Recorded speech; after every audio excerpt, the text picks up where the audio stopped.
إن الحمد لله نحمده ونستعينه ونستغفره ونعوذ بالله من شرور أنفسنا ومن سيئات أعمالنا من يهده الله فلا مضل له ومن يضلل فلا هادي له أشهد أن لا إله إلا الله وحده لا شريك له وأشهد أن محمدا عبده ورسوله أما بعد. Əziz və dəyərli müsəlman bacı və qardaşlarım, əziz dinləyicilər, bugün də Allahın izni ilə oruc kitabı barəsində və bu mövzular barəsində mövzumuzu davam edirik. Və Əl-Hafiz Əl-Munziri rahimehullah oruc kitabı bölməsində belə deyir ki, həmçinin başqa bir rəvayətdə, eləcə də İbn Xuzeymənin rəvayətində belə gəlib. Oruclu Allah ilə görüşdüyü zaman Allah onun mükafatını verər, o sevinər. Və bu hədisin izahı barəsində qeyd olunur ki, oruclu adam həm iftar etməklə, həm də oruc tutmaqla sevinir. Və bu həqiqətən də onu göstərir ki, oruc olduqca şərəfli bir əməldir. Və orucun fəzilətlərindən biri odur ki, oruc tutan şəxs iki halda sevinir. Biri dünyada iftar zamanı, gün ərzində oruc tutub, axşam iftar edərkən sevinir və ikinci sevinci isə bu dünyada Ramazan ayını tamamladıqda sevinir. Lakin qeyd elədik ki, bu sevinc yalnız yemək və içməyə qayıtmaq sevinci deyil. Bu sevinc həm də oruca görədir. Çünki o, Allahın ona kömək edib oruc tutmağa müvəffəq etdiyinə görə sevinir. Və ikinci sevinci isə Allah ilə görüşdüyü zaman qiyamət gündə olacaq. İnsan Rəbbi ilə qarşılaşdığında oruc tutduğuna görə sevinəcək. Sonra isə müəllif Əl-Hafiz Əl-Munziri rahimehullah ilahi hədisi qeyd edir. Necə ki, ilahi hədisdə Allah subhanahu wa ta'ala buyurur ki, o yeməyi mənim üçün tərk eləyir, içəcəyini mənim üçün tərk eləyir, ləzzəti mənim üçün tərk eləyir, həyat yoldaşı mənim üçün tərk eləyir. Və hədisin bu hissəsi, bu hədisin birinci hissəsidir, ikinci hissəsini sonra qeyd edəcək. İlk hissəsində Uca Allah buyurur ki, yeməyini, içməyini, ləzzətini və həyat yoldaşı mənim üçün tərk eləyir.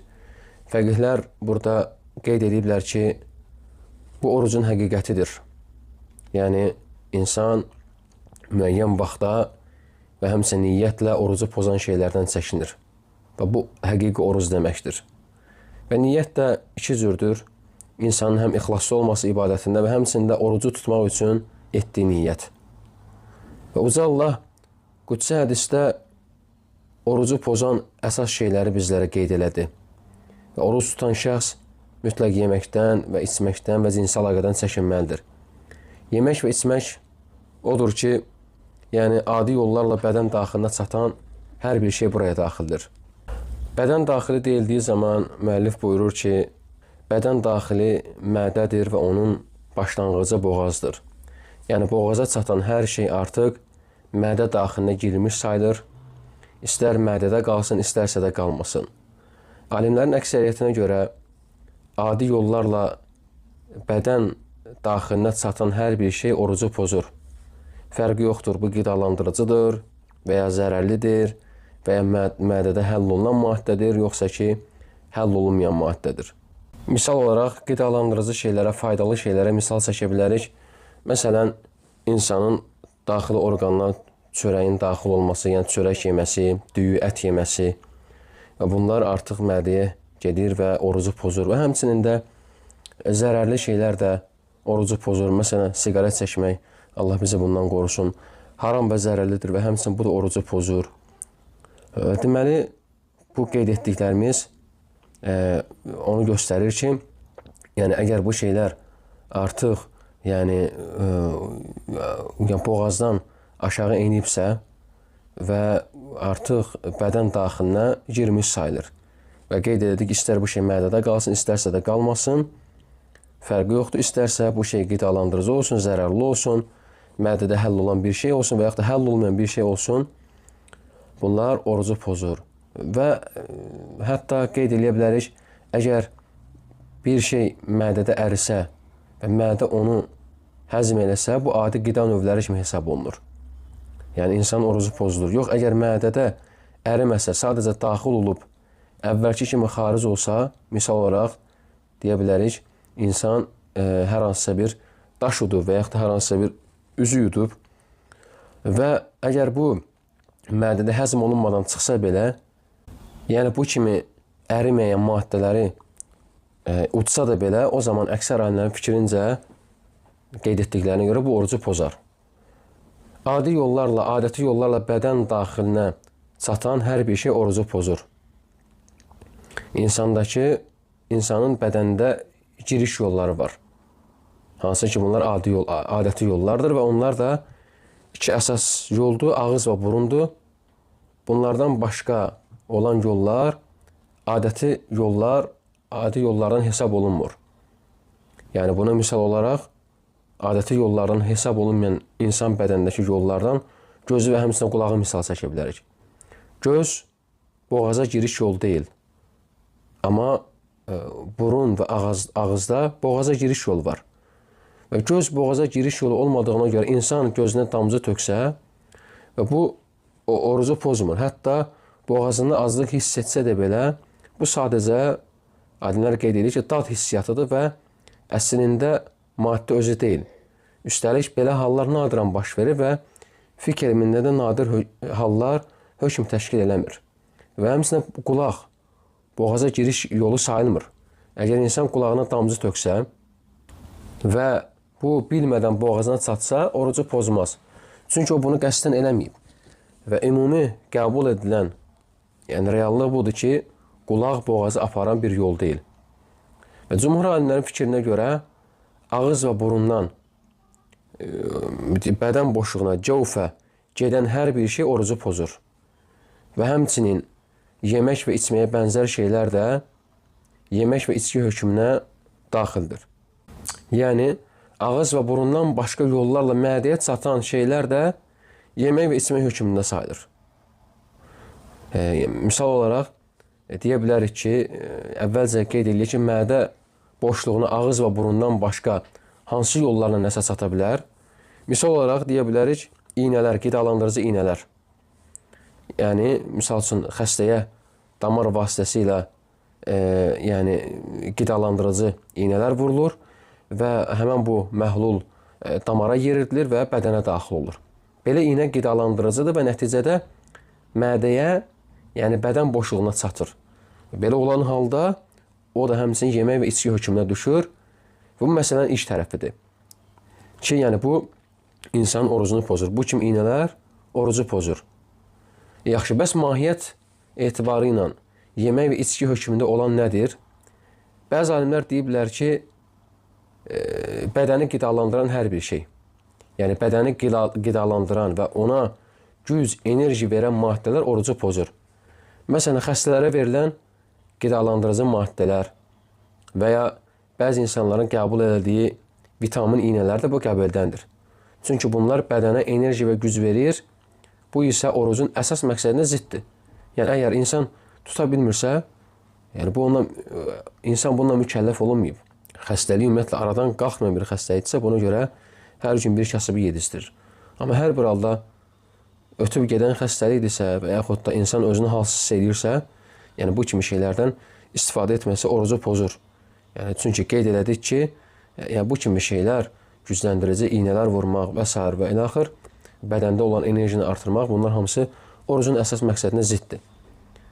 Və həmçinin də müəllif şərh eləyən Şeyx Süleyman buyurur ki, yəni mənim də qəbul etdiyim üstün görüş budur ki, bədən boşluğuna və mədəyə çatan, yəni çatmağı məlum olan hər şey qidalandırıcı olub olmamasından asılı olmayaraq orucu pozur. Və ona görə də müalicə məqsədi ilə vurulan, lakin qidalandırıcı olmayan iynələr əgər qan vasitəsilə bədənə yayılır və ya bədən tərəfindən sorularaq bədən boşluğuna çatırsa, bu orucu pozar. Məsələn, qızdırma salmaq üçün vurulan iynələr və həmçinin şəkər xəstələrinin istifadə etdiyi iynələr, buna bənzər iynələr orucu pozur. Ancaq bədən boşluğuna çatmayan iynələr isə, misal olaraq, diş üçün istifadə edilən keydici iynələr. Bunlara bənzər digər iynələr orucu pozmaz. Və sonra isə həmən bu ilahi hədisdə qeyd olundu ki, o mənim üçün ləzzətini tərk edər, mənim üçün həyat yoldaşından uzaq durar və bu orucu pozan şeylərin üçüncü əsas qaydasıdır. Və Quran-ı Kərim açıq şəkildə bildirir ki, oruc tutan şəxs həyat yoldaşı ilə yaxınlıqdan çəkinməlidir. Allah Teala buyurur: "Uhillə lakum leylatas-siyamu ar-rafatu ilə nisaikum." Sizə oruc gecəsində həyat yoldaşlarınızla yaxınlıq halal edildi. Ona görə də bu ifadənin məntiqi nəticəsi odur ki, deməli, oruç tutan insan gündüz vaxtlarında həyat yoldaşları ilə yaxınlıq etməməlidir. Bu haramdır. Və oruç tutan cinsi əlaqədən çəkinməlidir. Hətta məni çıxmasa da belə, həmçinin də cinsi ləzzətdən çəkinməyə çalışmalıdır. Çünki bu da məni xaricinə səbəb ola bilər. Qeyd etdiyimiz birinci məsələ, hətta məni çıxmasa da belə, həmən insanın orucu pozulmuş olur. Və ikinci isə insanın öz hərəkəti nəticəsində məni ifraz etməsi. Yəni cinsi əlaqə yoxdur, lakin hərəkətlər nəticəsində məni ifraz olur və bu da orucu pozur. Yəni oruç tutan şəxs, yəni bu o deməkdir ki, oruç tutan şəxs elə bir iş görər ki, bu onun məni ifraz etməsinə səbəb olar. Bu halda orucu pozular və o həmin günün əvəzini yenidən Ramazandan sonra tutur. Yəni racih görüşə görə bu halda təbii ki, kəffara vacib deyil və bu qeyd etdiklərimiz orucunun tərk etməli olduğu şəhvət növləridir. Və həmçinin orucu pozan iki halda var. Buna misal olaraq masturbasiyanı misal çəkmək olar, istimnanı. Yəni əgər insan özü məni ifraz edərsə, bu təbii ki, haramdır. Ümumiyyətlə, bu əməl etmək haramdır. Və əgər buna cəhd edən insan ondan məni cəhd edib, lakin məni xaric olmayıbsa, orucu pozulmaz. Lakin yenə də deyirik ki, bu əməl etmək haramdır və həmçində şəriət, dinimiz bunu bizlərə əmr etməmişdir. Və ikinci halı isə, əgər insan düşünürsə ki, həyat yoldaşı ilə ləzzət alma məqsədinə etdiyi bir hərəkət onun cinsi əlaqəyə girməsinə və ya ondan məni xaric olmasına səbəb olacaqsa, bu halda bu hərəkət etmək haramdır. Yəni, insan öz halını və həyat yoldaşının halını daha yaxşı bilir. Onların bu məsələdə zəifliyi varsa, əgər bu qapı açılarsa, tam açılacaqsa, yəni davama gələcəksə və əvvəllər bir şey baş veribsə, yəni məsələn, həyat yoldaşını öpdüyü zaman nəticədə məni ifraz olubsa və ya cinsi əlaqə baş verirsə, bu halda həyat yoldaşı ilə hər hansı bir ləzzət verici hərəkət etmək həmən insana haramdır. Çünki harama aparan yollar özü də haramdır. Ona görə insan çalışmalıdır ki, yəni bu məsələdə diqqətli olsun. Əgər bir şəxs özünü idarə edə bilirsə və bu nə məni ifrazı, nə də cinsi əlaqəyə səbəb olmursa, onda bu icazəlidir. Yəni bir şəxs həyat yoldaşını öpə bilər. Çünki bu barədə hədislərdə varid olub. Ayşə anamız buyurur ki, Peyğəmbər sallallahu əleyhi və səlləm mənim üzümdən öpərdi. Yəni insan həyat yoldaşının üzündən, alnından öpə bilər və bunlar hamısı məsələyə daxildir və bunlar icazəlidir. Əgər yuxarıda qeyd olunan hallara aparmazsa, yəni cinsi əlaqəyə və ya məni ifrazına səbəb olma ehtimalı olmazsa. Və niyə görə öpmək icazəlidir? Axı dedik ki, məni çıxmasına və ya cinsi əlaqəyə girəcək səbəblərdən çəkinmək lazımdır. Ömər ibn Xattab radiyallahu anh buyurur ki, bir dəfə deyir, oruc olduğum halda həyat yoldaşımı öpdüm və sonra deyir, düşündüm ki, böyük bir iş görmüşəm və Peyğəmbər sallallahu əleyhi və səlləm yanına gəlib soruşdum ki, ey Allahın Rəsulu, bugün böyük bir iş gördüm. Oruc olduğum halda həyat yoldaşımı öpdüm. Və Peyğəmbər sallallahu əleyhi və səlləm ona cavab verir ki, sən orucu olduğun halda ağzına su alıb qarqara etsən nə baş verər? Ömər radiyallahu anh buyurur ki, bunda heç bir problem yoxdur. Peyğəmbər sallallahu əleyhi və səlləm buyurur ki ona, onda yəni həyat yoldaşını öpməkdə də heç bir problem yoxdur. Və bu hədis Əbu Davudda keçir və hədisi Şeyx Xaman rahimehullah səhihləşdirmişdir.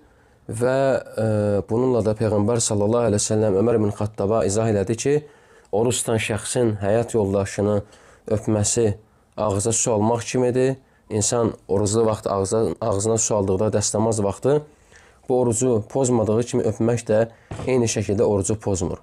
Və məsələn, möminlərin anası Ayşə radiyallahu anh deyir ki, Peyğəmbər sallallahu əleyhi və səlləm oruclu olduğu halda həyat yoldaşını öpər və onunla yəni mübaşərə edərdi. Mübaşərə inşallah qeyd edəcək və o sizlərin ən çox ehtiyacına hakim olanı idi. Və həmçinin də Müslim rəvayətində isə Ayşə anamız buyurur ki, Peyğəmbər sallallahu əleyhi və səlləm oruclu olduğu halda məni öpərdi. Hansınız ehtiyacına Peyğəmbər qədər hakim ola bilər? Deməli, Allah Resulü sallallahu əleyhi və səlləm oruclu olduğu halda həyat yoldaşını öpmüş və onunla mübaşirə etmişdir. Mübaşirə, yəni yaxınlıq etməkdən başqa, yəni bir-birinə toxunmaq, oynamaq və mehribanlıq göstərmək, yəni misal olaraq həyat yoldaşını qucaqlamaq, ona toxunmaq və s. bunlar mübaşirə adlanır. Və Peyğəmbər sallallahu əleyhi və səlləm, Allah Resulü sallallahu əleyhi və səlləm lakin bununla yanaşı ehtiyacını ən yaxşı saxlayan idi. Bu mövzuda heç bir şübhə də yoxdur. Ayşə anamız deyir ki, "Və eyyukum yemliku irbəhu." Hansınız ehtiyacına Peyğəmbər qədər hakim ola bilər? Yəni kim öz nəfsinə hakim ola biləcəyini əmindirsə, artıq bu şey ona icazəlidir. Və Buxarda gələn hədisdə Ayşə anamız buyurur ki, Peyğəmbər sallallahu əleyhi və səlləm yəni ona cinsi əlaqədən başqa hər şey icazəli idi. Və həmçinin Abdullah ibn Abdurrahman ibn Əbu Bəkr Əs-Siddiq radiyallahu anhum bir gün həyat yoldaşının yanına daxil oldu və o vaxt Ayşə anamız da orada idi. Ayşə anamız dedi ki, səni həyat yoldaşınla oynamaqdan nə saxlayır? Və o buyurur ki, mən orucluyam. Ayşə anamız buyurur ki, bəs nə olsun ki oruclusan? Yəni insan əgər özünü tuta biləcəksə, öz ehtiyacını saxlaya biləcəksə, bunda heç bir problem yoxdur. Onu qucaqlamaqda və yaxud da öpməkdə heç bir problem yoxdur. Və Peyğəmbər sallallahu əleyhi və səlləm Ayşə anamız buyurduğu kimi məni öpərdi və mən oruclu idim. O da oruclu idi. Və Müslimin bəzi rivayətlərinə gəlib ki, yəni Peyğəmbər sallallahu əleyhi və səlləm Ramazan ayında belə edərdi. Yəni Ayşə anamızı öpərdi. Və ona görə də bu məsələyə diqqət etmək lazımdır. Çünki yəni burada bir məsələ var ki, ümumiyyətlə insan bilməlidir ki, oruc tutan şəxsə cinsi əlaqə qadağandır. İstisnası olaraq. Cinsi əlaqə qadağandır. Əgər cinsi əlaqədə olarsa, orucu pozular və həmən günü yenidən tutmalıdır və həmçində ona yəni kəffara vacib olar.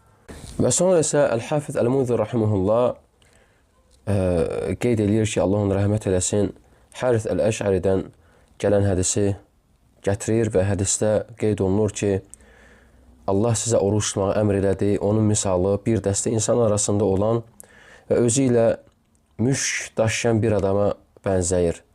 Hər kəs onun ətrini duymaq istəyir. Həqiqətən oruc Allahın yanında müşkdən daha xoş ətirlidir. Bu hədisi Tirmizi rivayət eləmiş və onu səhih hesab edib.